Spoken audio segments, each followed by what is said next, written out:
Muy buenos días, bienvenidos de nuevo a este tiempo devocional, tu palabra para encontrar el camino.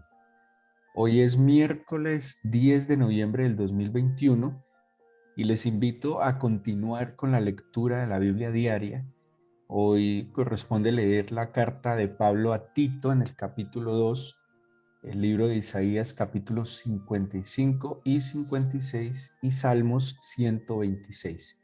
Tito 2, Isaías 55, 56 y Salmos 126.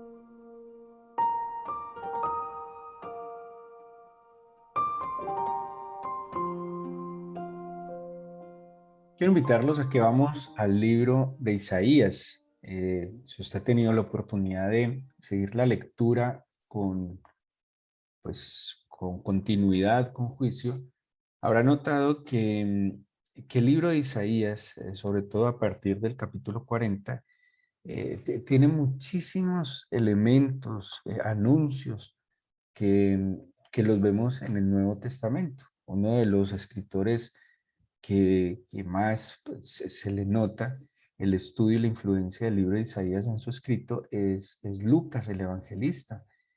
Hay estudios teológicos donde hacen comparaciones de estos dos libros, porque se ve claramente cómo Lucas pudo mm, reinterpretar el libro de Isaías a la luz del ministerio del Señor Jesús. Él ve claramente en el Señor Jesús el cumplimiento de aquellos anuncios proféticos mesiánicos acerca del Señor Jesucristo.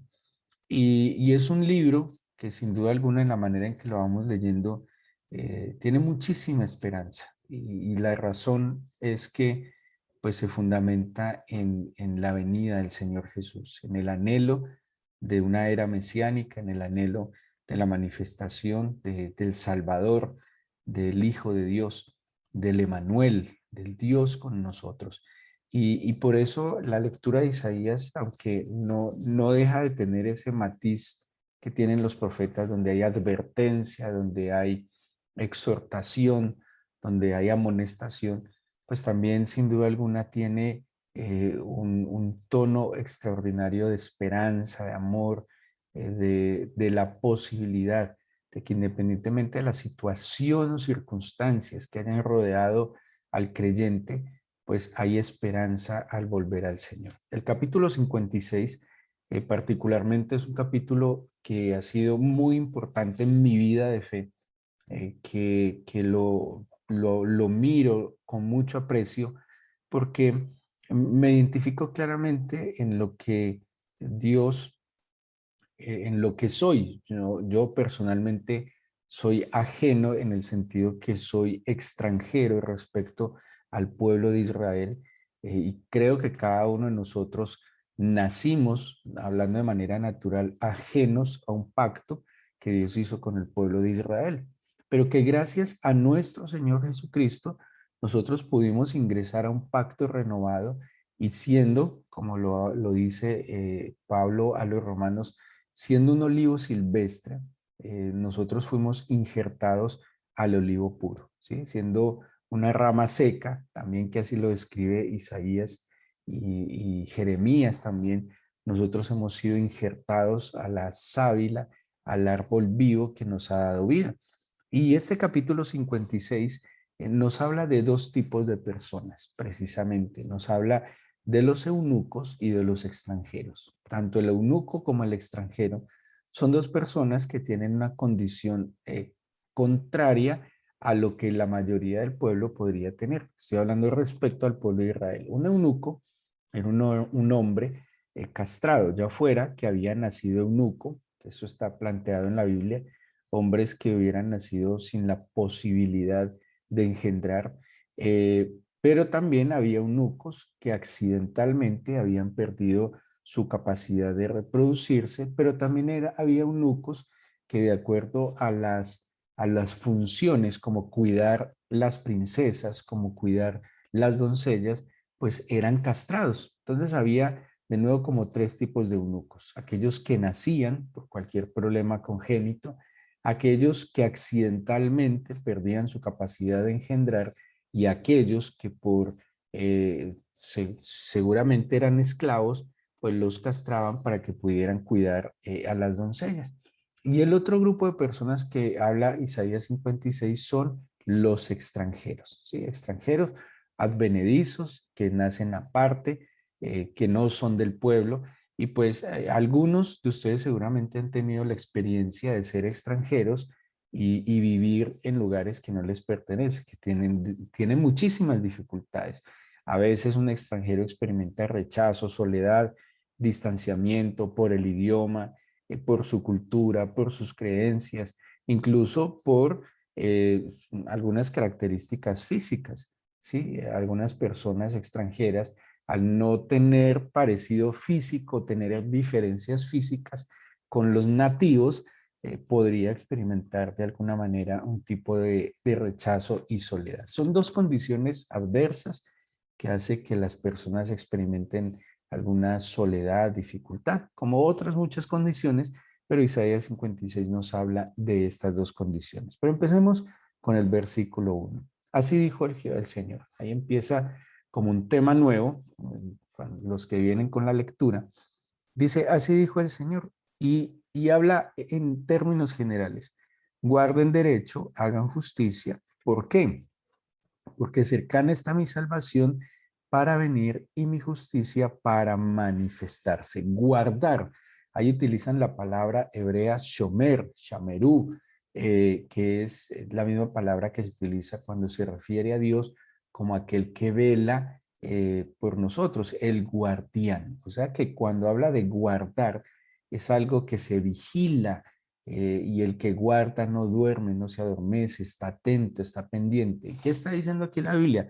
Vigilen, cuiden, guarden el derecho y el hacer justicia. ¿Por qué? Porque cercana está mi salvación. Deuteronomio 16:19 dice, no tuerzas el derecho, no hagas acepción de personas, no tomes soborno, porque el soborno ciega los ojos de los sabios y pervierte las palabras de los justos.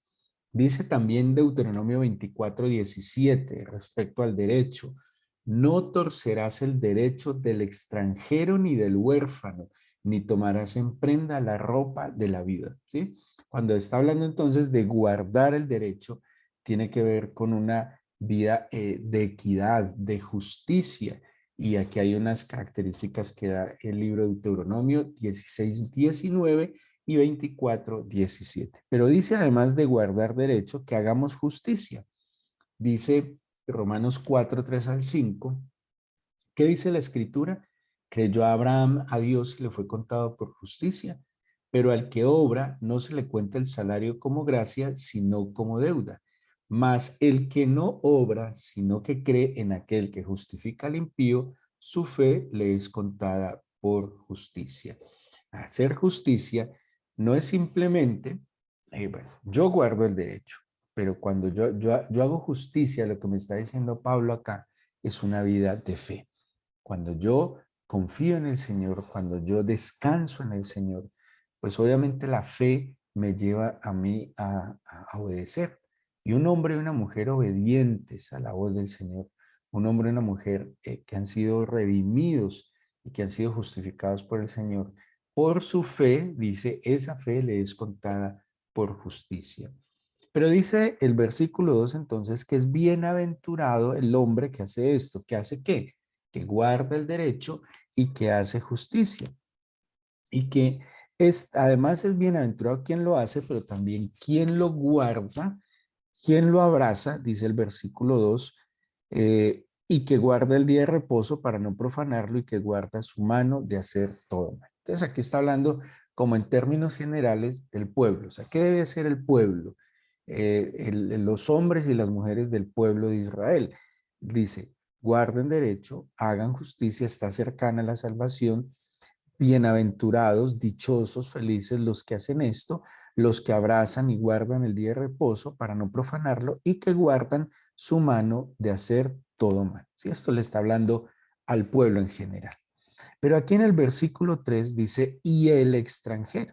¿Sí? O sea, al pueblo le dijo, de nuevo, guarde el derecho, haga justicia, abrace el pacto, guarde el día de reposo y guarde su mano de hacer todo mal.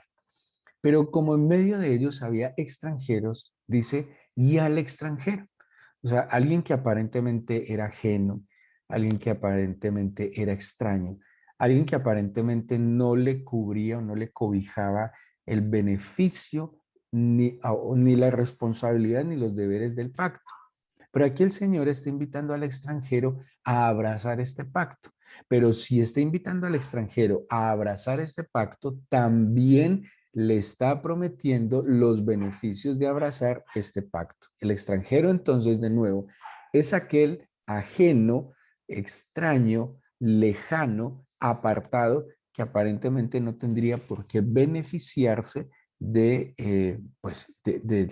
aquello que el Señor había ofrecido a su pueblo. Y dice, y el extranjero que sigue al Señor no hable diciendo, me apartará totalmente el Señor de su pueblo, ni diga al eunuco, aquí entra el otro personaje, he aquí yo soy árbol seco. Entonces aparentemente son dos personas que no tienen que ver o que no tienen algo así como parte y heredad con el pueblo. De alguna manera, eh, algunos creyentes, aunque profesan una fe, aunque pues eventualmente leen la Biblia, eventualmente oran, eventualmente se congregan, pero hay una sensación a veces de no sentirse a ser parte, ¿sí? Hay personas que asisten a la iglesia, pero no se sienten parte de, ¿sí? Seguramente, de hecho, muchos creyentes dicen no ser cristianos, sino que van a una iglesia. Y esa sensación de no sentirse parte, de no tener una pertenencia, puede ser la misma experiencia que podría tener un eunuco y extranjero y decir, eso es ajeno a mí, yo estoy apartado. Y el eunuco decir, no, yo soy estéril, yo soy un árbol seco, yo no doy fruto. Y esa sensación de sentirse ajeno, alejado, extraño o infructífero o estéril o que no, que su vida como que no tiene, que ese es el tema del eunuco, que no tiene perpetuidad, pues obviamente no nos va a permitir disfrutar de un plan que el Señor tiene para nosotros porque Él no tiene acepción de personas. Lo que aquí está planteando es una invitación a aquel infructífero, aquella rama seca y aquel ajeno y extraño que hagan parte del pacto. ¿Sí? Está invitando a aquel que experimenta tal vez soledad, falta de propósito, distanciamiento, alejamiento, lo está invitando a que se acerque para que disfrute lo mismo que disfrutan los hijos y las hijas. Y es más, en la medida en que lo veamos, la invitación que está haciendo el Señor es no solo a ser parte, sino a darles un lugar especial en medio del pueblo que no todos necesariamente abrazó el pacto, pero el cual fue beneficiado por este pacto. Dice entonces el versículo 4, iba a hablar primero a los eunucos. Bueno, quisiera citarles Efesios 12, 2:12, que dice, hablando del extranjero, en aquel tiempo estabais sin Cristo, alejados de la ciudadanía de Israel y ajenos a los pactos de la promesa, sin esperanza y sin Dios en el mundo. Este versículo es impresionante, dice el 13, pero ahora en Cristo Jesús, vosotros que en otro tiempo estabais lejos, habéis sido hechos cercanos por la sangre de Cristo. 14, porque Él es nuestra paz, que de ambos pueblos hizo uno, derribando la pared intermedia de separación. Aquí es una invitación que hace Pablo a través de esta carta, de que el extranjero, abrazando el pacto del Señor, ahora hace parte del pueblo de Dios. El eunuco, aquí habla Job 14, 7, 9, hablando del eunuco, dice, si el árbol fuere cortado, acuérdense que en Isaías dice vara seca, vara cortada. aún queda de él esperanza.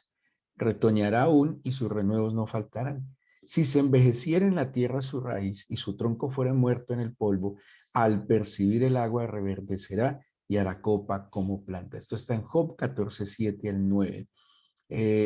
Y vamos a ver entonces qué en Isaías le dice el Señor al eunuco y al extranjero. Versículo 4. Así dijo el Señor: a los eunucos que guarden mis días de reposo y escojan lo que yo quiero y abracen mi pacto, yo les daré lugar en mi casa y dentro de mis muros, y nombre mejor que el de hijos e hijas. Nombre perpetuo les daré que nunca perecerá. Ahora, ¿qué pasa con un eunuco? Cuando un eunuco, o sea, alguien que no da fruto, que es estéril, cuando el eunuco muere, allí muere su nombre, porque las personas son recordadas es en sus descendientes, eh, a no ser que sea un personaje de la historia universal, para que sea recordado a través de los escritos y la memoria colectiva, pues la forma de que el nombre de alguien permanezca es a través de sus descendientes. ¿Sí? Si ustedes miran, hoy en día hablamos de abuelos, bisabuelos, tatarabuelos, y hay registros, pero eso está en la familia. Ahora, alguien que no tiene hijos porque no tuvo la oportunidad de tener hijos es un nombre que puede perecer, ¿sí? Es una descendencia que queda cortada, es una descendencia, pues es que ni siquiera hay descendencia. Y si no hay descendencia, ¿cómo va a haber perpetuidad de un nombre? ¿Pero qué le está diciendo el Señor al eunuco? Está bien, aparentemente tú no tienes descendencia, aparentemente no hay una herencia que dejar, aparentemente tu nombre será olvidado porque eres infructífero. Pero le dice, pero si tú guardas los días de reposo, si escoges lo que el Señor quiere y abrazas el pacto, uno, tendrás un lugar en su casa y dos, tendrás nombre mejor que el de hijos. ¿Sí? Le está dando un nombre mejor que el de hijos, un nombre perpetuo que nunca perecerá. Le está dando una identidad que permanecerá.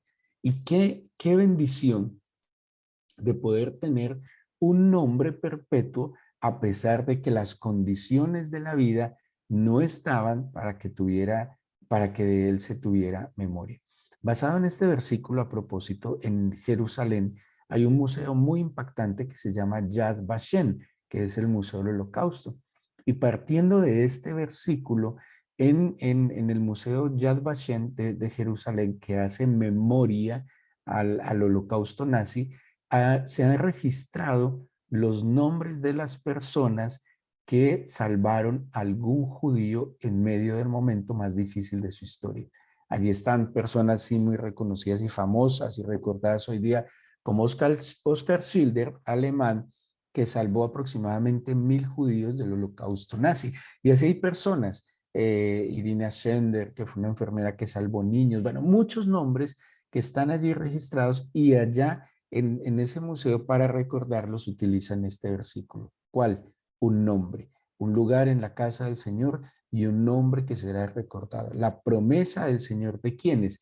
De aquellos que tal vez ajenos, lejanos, apartados, abrazan el pacto, escogen lo que el Señor quiere y guardan días de reposo. Esta es una interpretación muy particular que los judíos le dieron a ese acto solidario y humanitario de los cristianos o no judíos que salvaron judíos en el peor momento de su historia. Y así lo ven.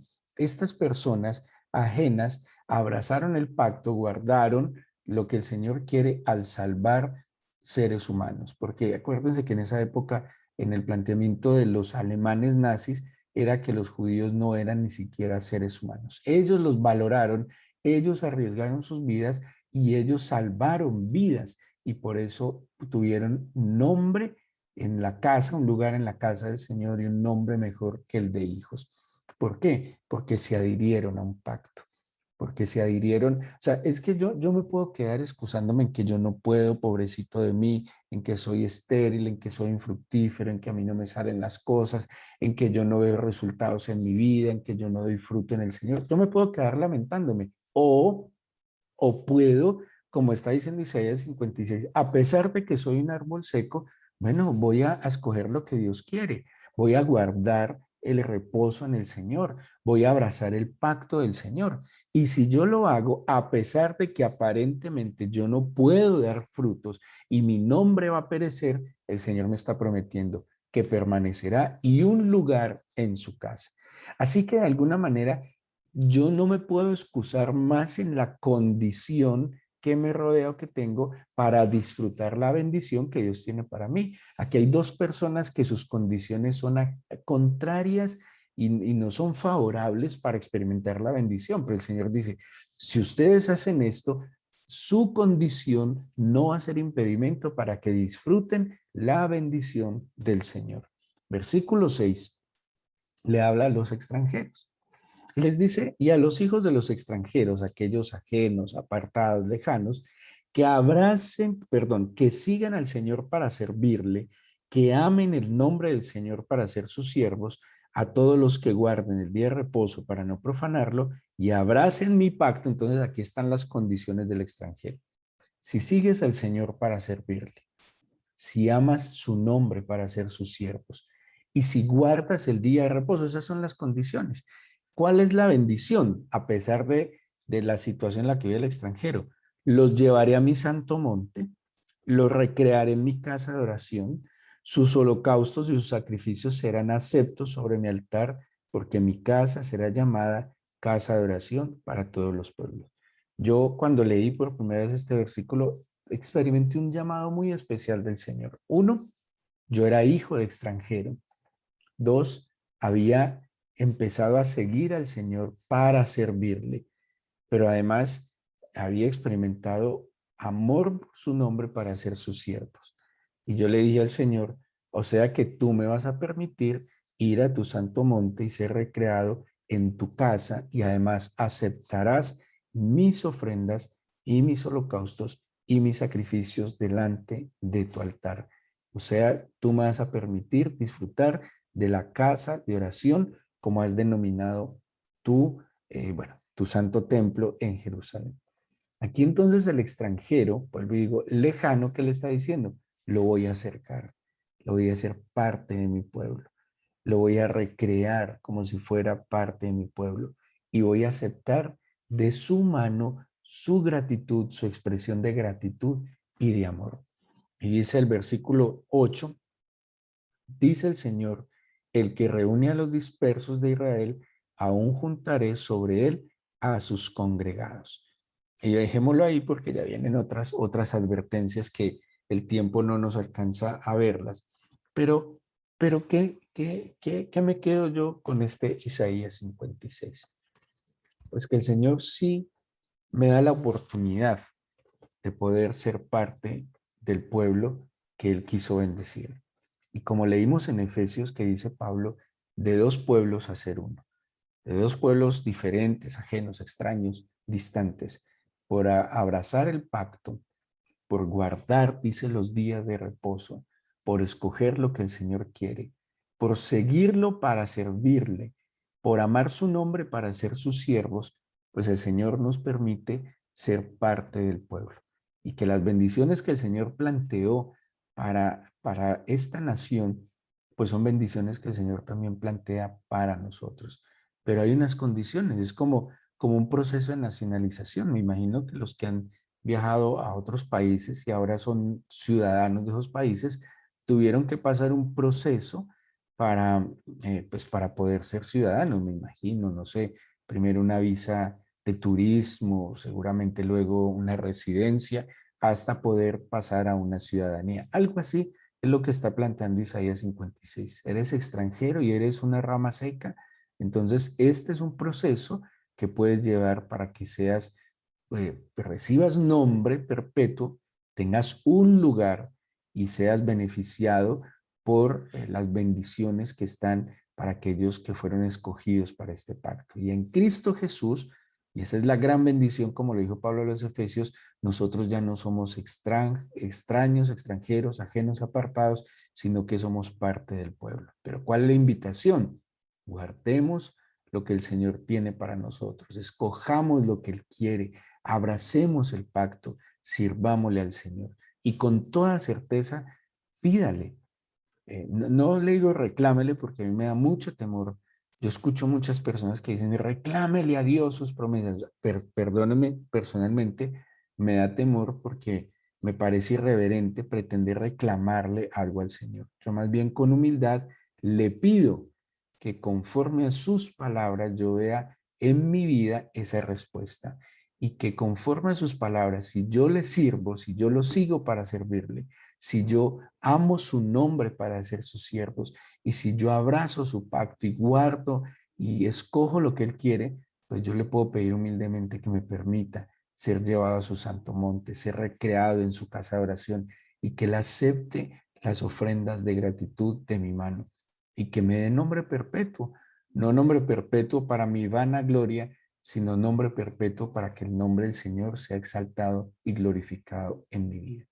Oremos, entreguémosle este día al Señor en oración y digámosle con todo el corazón, aquí estamos y seguramente pues ha habido condiciones contrarias a nosotros donde o a través de las cuales nos hemos sentido menores, inferiores, que no nos dejan disfrutar de la bendición del Señor.